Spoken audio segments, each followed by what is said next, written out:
Olá, eu sou Edson Luciano e você está no Minutos com Deus. Se inscreva no nosso canal, deixem seu like e compartilhem. Ajude a espalhar a palavra de Deus para que mais pessoas possam conhecer seu amor e serem abençoadas. Muitas vezes repetimos os mesmos erros dos cristãos. Nos encontramos aprisionados e acorrentados em algum tipo de pecado. Deus nos liberta dessas correntes, mas às vezes sentimos o chamado da prisão e retornamos a ela. No entanto, os versículos 20 a 21 de 1 Pedro nos alertam sobre essa situação, dizendo que aqueles que escaparam das impurezas do mundo pelo conhecimento de nosso Senhor e Salvador Jesus Cristo, são novamente envolvidos por elas, e seu estado final torna-se pior do que o inicial. Seria melhor para eles nunca terem conhecido o caminho da justiça do que depois de conhecê-lo, se desviarem do santo mandamento que lhes foi entregue. Pedro está se referindo aos falsos mestres, especificamente aqueles que ensinam que é possível viver a vida da maneira que desejarem depois de se voltarem para Jesus, negando a necessidade de arrependimento. É preferível que essas pessoas nunca tenham afirmado conhecer o Senhor, do que se afastarem de Deus após tê-lo conhecido. É importante esclarecer que isso não significa que qualquer cristão que seja traído de volta ao pecado, que já havia superado pelo poder do Espírito Santo, não receberá perdão. No entanto, se você afirma ter conhecimento do Senhor, então o abandone completamente e volte ao seu antigo pecado mundano. Você está fora da graça e misericórdia do Senhor. Você é como um cão que retorna ao seu próprio vômito para comer. Isso não se limita apenas aos níveis de pecado como dependência de drogas ou recair em um relacionamento proibido, mas também ocorre em níveis menores. Talvez Deus tenha libertado você de um vício em comida ou fofoca. No entanto, você pode dizer a si mesmo que não é algo grande se fofocar sobre o mau hábito de um amigo novamente. Mas é realmente um assunto sério. Nesse momento, você está abandonando o trabalho que o Espírito Santo tem feito em seu coração. Isso pode ser uma descida escorregadia que o levará a abandonar o Senhor em outras áreas de sua vida, se não for cuidadoso. Você pode acabar abandonando completamente o Senhor. Temos uma maravilhosa oportunidade de viver uma vida de liberdade através de Jesus Cristo. Embora as tentações que enfrentamos possam nos proporcionar emoção e nos fazer sentir vivos de maneira falsa, o pecado nos colocará na mesma prisão da qual já escapamos. Mas deixe-me dizer algo a você: o sangue de Jesus te libertou daquele pecado. Você está perdoado, você está livre.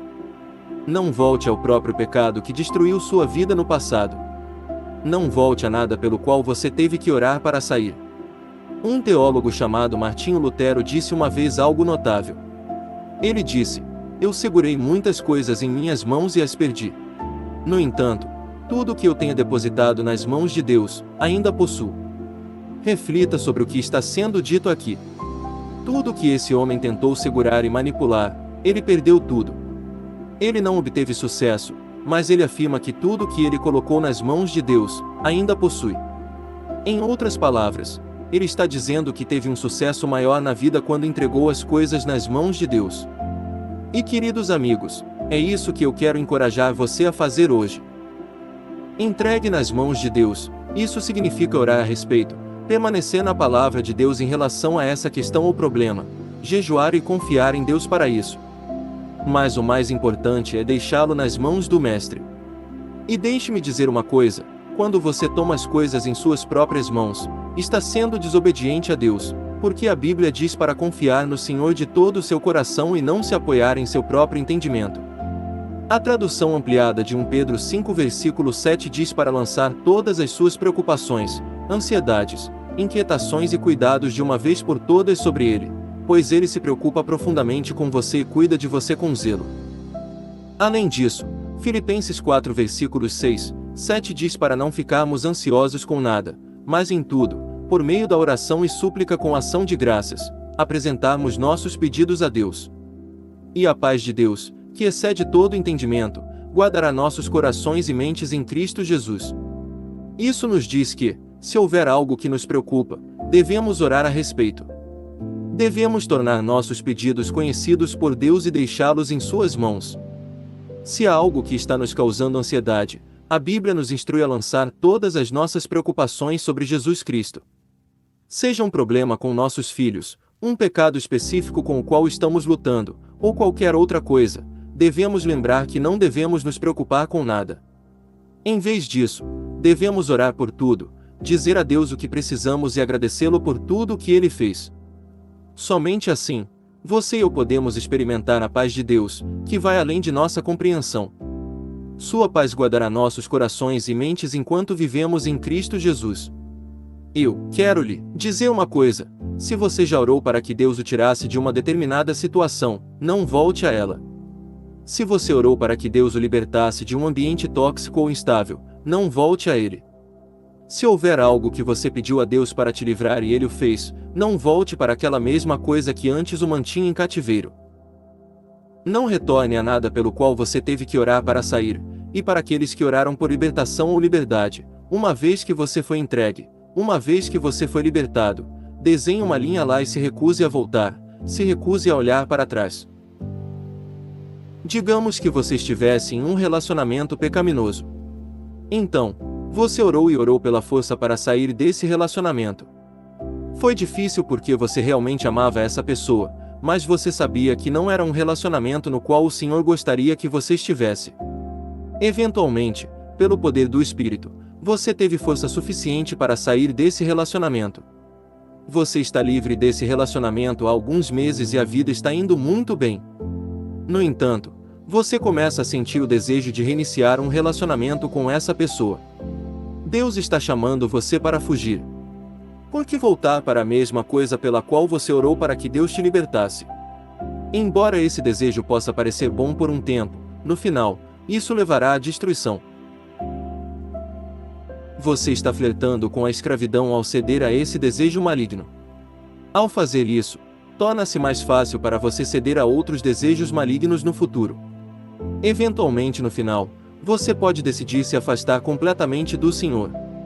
E, de acordo com Pedro, teria sido melhor para você nunca ter conhecido o Senhor, do que conhecê-lo e escolher se afastar de Deus depois de tê-lo seguido. Quando você rejeita Deus depois de experimentar um relacionamento com Ele, está essencialmente dizendo que provou e viu que Ele não é bom. Filipenses 1:6 diz para estarmos confiantes nessa mesma coisa, que aquele que começou uma boa obra em nós a completará até o dia de Jesus Cristo. A versão amplificada diz que estou convencido e confiante de que aquele que começou uma boa obra em você, continuará a aperfeiçoá-la e completá-la até o dia de Cristo Jesus, o momento de seu retorno. Pare um momento e considere o que a Bíblia quer dizer quando diz essa mesma coisa. O que isso realmente significa? Por que devemos ter confiança nisso? Por que é tão importante e está relacionado ao início de uma boa obra que será concluída até o dia de Jesus? Santos, creio que quando a Bíblia fala exatamente sobre isso, está se referindo à sua salvação.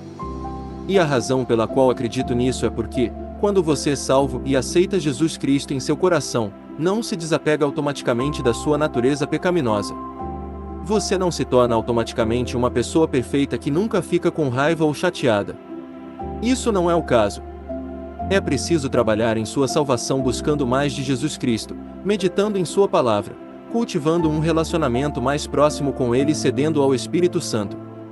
A fé é a substância das coisas que se esperam, a evidência das coisas não vistas.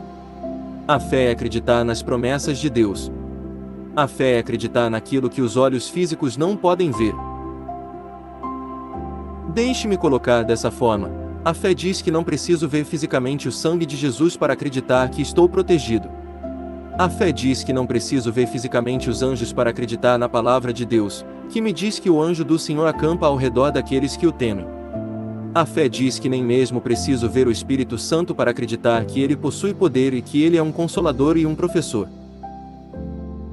Você percebe que a fé é um requisito para cada crente. É o cerne de nossa vida cristã. É pela fé que aceitamos Jesus Cristo como nosso Senhor e Salvador.